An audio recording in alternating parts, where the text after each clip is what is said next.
पर्यावरण शिक्षा में आज हम ध्वनि प्रदूषण यानी नॉइज़ पॉल्यूशन के बारे में जानेंगे। इससे पहले हमने ध्वनि के बारे में जाना था, ध्वनि की विशेषताओं के बारे में जाना था।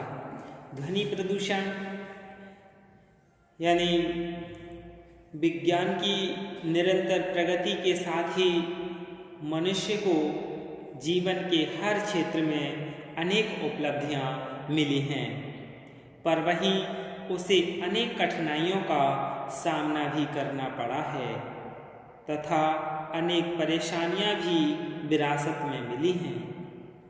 सुनने के लिए आवश्यक ध्वनि यंत्रों ने जहां जीवन को प्रसन्नचित्त, आनंदमय और सुख से जीवन जीने के लिए साधन दिए हैं, वहीं उनके गलत उपयोग से मन को व्याकुलता, शरीर को कष्ट और अनचाहे क्षण में जीने की व्यवस्था भी मिली है। तेज आवाज़ में संगीत, आवागमन के साधनों की असहने वाली आवाज़, कारखानों की लगातार चलती मशीनों की तीव्र ध्वनि, भीड़ भाड़ का कोलाहल, सभी ने तो मनुष्य को अत्यधिक व्यथित कर दिया है। इन सब का सीधा प्रभाव कानों की श्रवण शक्ति पर पड़ा है।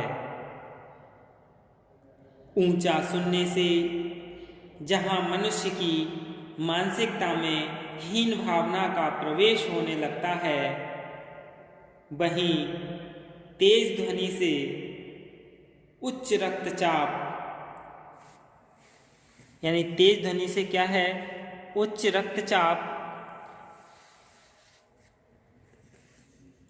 अल्सर, हृदय आघात यानी से हार्ट अटैक बोलते हैं, मानसिक विकार और ऐसे ही अनेक रोग पाए जाते हैं।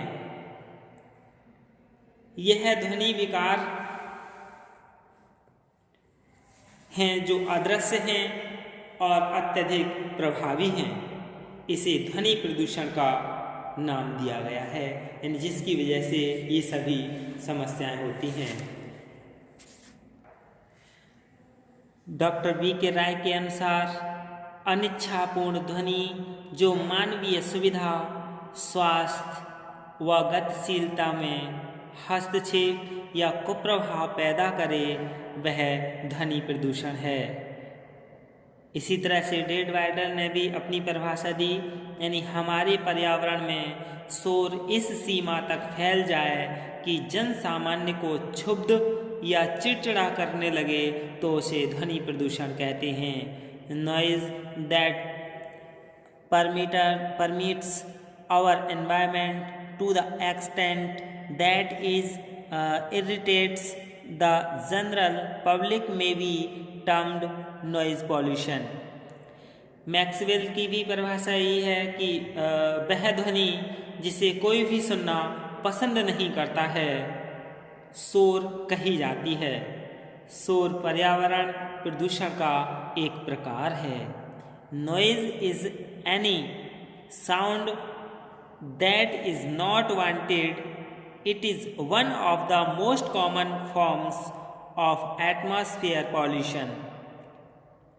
आई.जी. साइमंस के अनुसार अवांछित और असुखद ध्वनि शोर कहलाती है और उच्च स्तर का शोर ध्वनि प्रदूषण कहलाता है।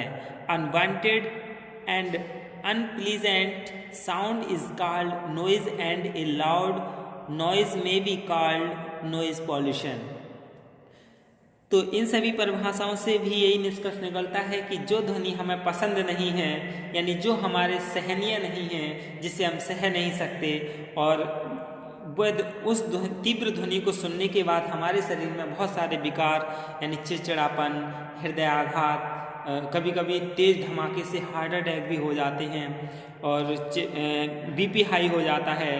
इन सभी चीज़ों की जो समस्याएं होती हैं वही क्या है, ध्वनि प्रदूषण है। अब हम ध्वनि माप जान लें कि ध्वनि परिमाण क्या है।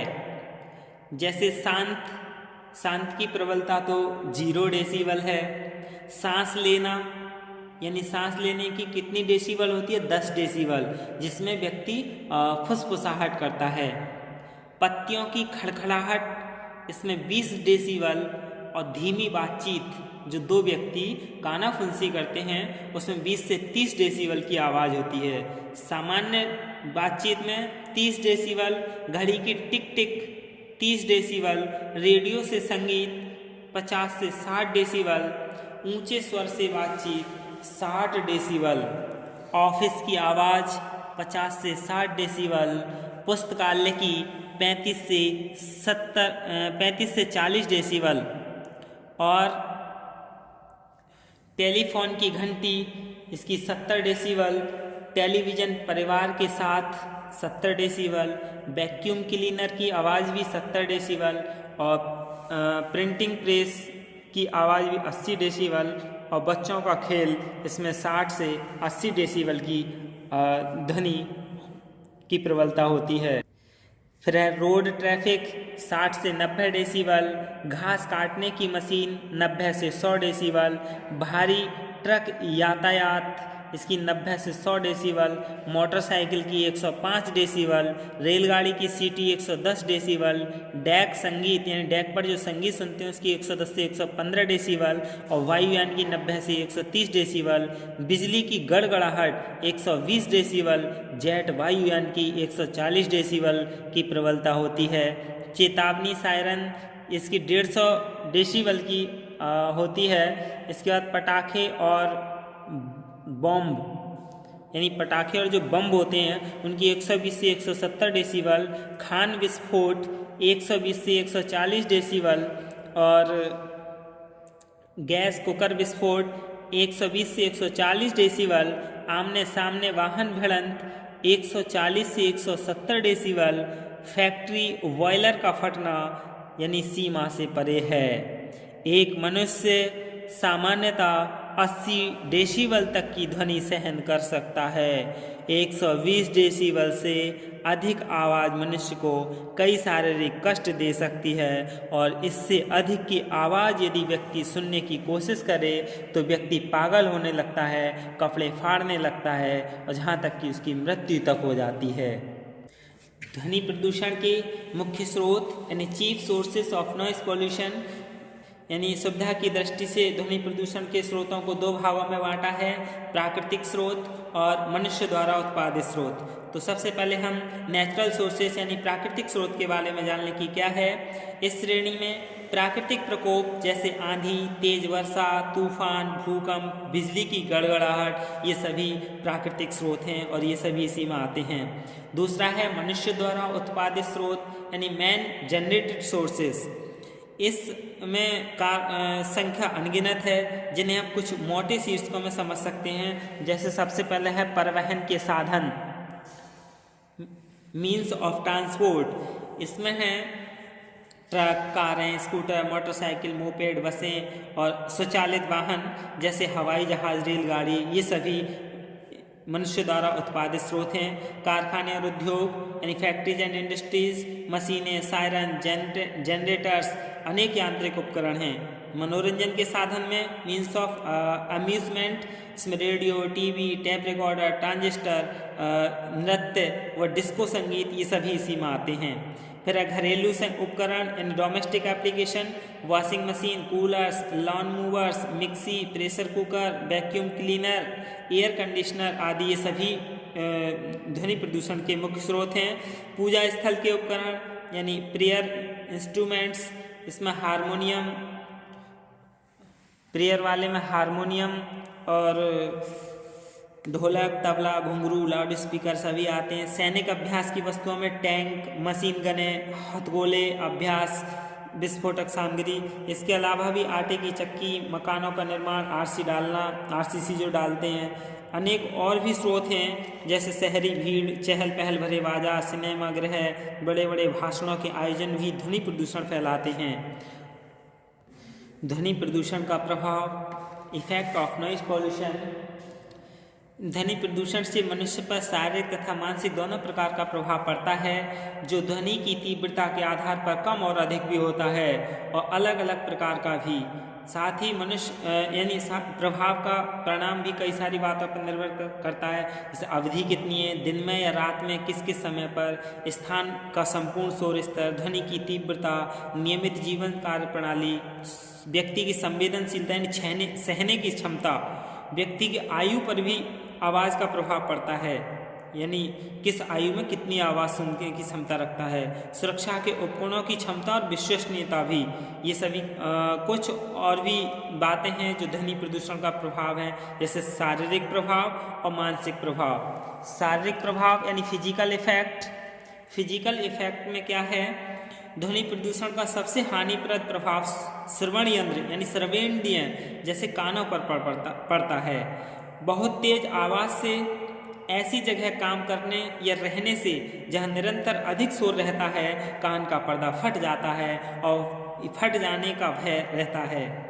कम सुनाई देना, कानों में सीटी की आवाज़ों का आना, कान का सुन्न हो जाना, ये सभी बीमारी हो जाती हैं। और ऐसी भी स्थिति होती है कि कभी कभी सुनाई भी नहीं देता है। शारीरिक प्रभावों में ये पता लगाया गया है कि शोर हृदय, पाचन तंत्र, तंत्रिका तंत्र पर भी प्रभाव डालता है। जो शोर है वो हार्ट पर भी और हमारे सारे अंदरूनी सिस्टमों पर भी डालता है। अधिक शोर में रहने वाले व्यक्ति में रक्तचाप यानी बीपी बढ़ जाता है और हार्ट बीट बढ़ जाती हैं, दिल के दौरे भी पड़ने की संभावना रहती है, पाचन तंत्र भी गड़बड़ा जाता है, अल्सर की बीमारी हो जाती है। स्नायु तंत्र विशेषज्ञों ने भी बताया कि शोर पीड़ितों में सिरदर्द, बेचैनी, चक्कर आना, जी मिचलाना और थकान के अलावा एक खास प्रकार की मिर्गी भी आ सकती है। इस प्रकार के रोगी को चर्च की घंटियों, पॉप संगीत और पियानो की आवाज़ से दौरे पड़ने लगते हैं। तेज शोर से वार्तालाप करने में जोर लगाने से स्वर तंत्र में सूजन आ जाती है, गले में खराश हो जाती है, जो बाद में स्थायी रोग बन जाता है। ध्वनि प्रदूषण से आँखों की पुतली का आकार छोटा हो जाता है, रंग पहचानने की क्षमता में कमी आ जाती है, रात्रि में दृष्टि क्षमता कम हो जाती है, शरीर की बाहरी त्वचा में रोग प्रतिरोधक क्षमता कम होना तथा बारीक चर्म परत उतरने की आशंकाएं भी बनी रहती हैं। और मानसिक प्रभाव क्या है, मेंटल इफेक्ट। अधिक शोर से व्यक्ति में सहन शक्ति की कमी हो जाती है, चिड़चिड़ापन, बात बात पर चीखना, अनिद्रा, भ्रम, एकाग्रता में कमी तथा कार्य क्षमता में कमी आ जाती है, बौद्धिक क्षमता का भी ह्रास होने लगता है। यही क्या है, ध्वनि प्रदूषण का प्रभाव है। धन्यवाद।